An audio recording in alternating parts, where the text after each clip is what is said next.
শিৱসাগৰৰ ভয়াৱহ বান পৰিস্থিতিৰ মাজত আমি আছোঁ আৰু আমি শিৱসাগৰৰ বিভিন্ন প্ৰান্তৰ বান পৰিদৰ্শন কৰাৰ পাছত আমি কিছু ৰাইজৰ কাৰণে কিছু সাহায্যও আগবঢ়াইছোঁ আৰু এই ক্ষণত আমি চৰকাৰৰ প্ৰতি আহ্বান জনাইছোঁ যে এতিয়াও বহু প্ৰান্তত উদ্ধাৰ অভিযান আৰু মানুহৰ কাৰণে প্ৰয়োজনীয় খাদ্য সামগ্ৰী যোগান ধৰাত চৰকাৰ ব্যৰ্থ হৈছে। গতিকে অধিক তীব্ৰতাৰে যুদ্ধকালীনভাৱে প্ৰথম উদ্ধাৰ অভিযান, দ্বিতীয়তে খাদ্য সামগ্ৰী যোগান, বিশেষকৈ পৰিষ্কাৰ খোৱা পানীৰ অত্যন্ত প্ৰয়োজন। তাৰ লগে লগে প্ৰয়োজনীয় খাদ্য চাউল, দাইল এইবোৰৰ যোগান তাৎক্ষণিকভাৱে ধৰিব লাগে, নহ'লে সমগ্ৰ শিৱসাগৰ, চৰাইদেউ, যোৰহাটৰ বিভিন্ন প্ৰান্তত য'ত জলমগ্ন হৈ আছে, মানুহ অত্যন্ত দুৰৱস্থাৰ মাজেৰে আছে, ভয়াৱহ পৰিস্থিতিৰ মাজেৰে আছে। গতিকে মই আজি এই ভয়ংকৰ বান পৰিস্থিতিৰ মাজত থিয় হৈ পুনৰ অসমৰ মুখ্যমন্ত্ৰী, অসম চৰকাৰক, প্ৰশাসনক মই আহ্বান জনাইছোঁ যাতে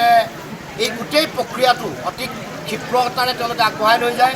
যুদ্ধকালীনভাৱে উদ্ধাৰ আৰু মানুহক সংস্থাপন, মানুহক খাদ্য সামগ্ৰী যোগান ধৰা, মানুহক চিকিৎসা সেৱা যোগান ধৰা, তাৰ লগে লগে আমাৰ শিশু আৰু প্ৰসূতিৰ কাৰণে বিশেষ ব্যৱস্থা গ্ৰহণ কৰিবৰ কাৰণে আমি দাবী উত্থাপন কৰিছোঁ। কাৰণ অত্যন্ত ভয়ংকৰ ভয়াৱহ বান পৰিস্থিতি, এনেকুৱা ধৰণৰ বানপানীৰ সন্মুখীন শিৱসাগৰবাসী ৰাইজ, এনেকুৱা বানপানীৰ সন্মুখীন চৰাইদেউ জিলাবাসী ৰাইজ বা যোৰহাটৰ বিভিন্ন প্ৰান্তৰ মানুহে কেতিয়াও হোৱা নাছিল।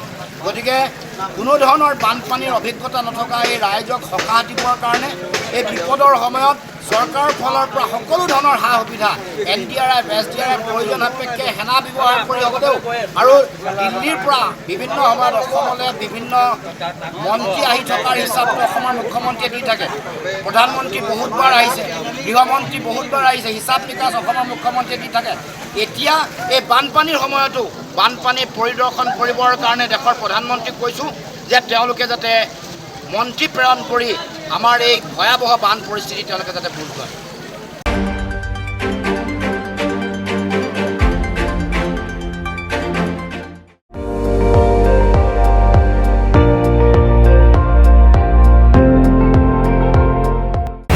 আপুনি চাই আছে ND24, সৰ্বশ্ৰেষ্ঠ নহয়, সৰ্বোত্তমৰ দৌৰ।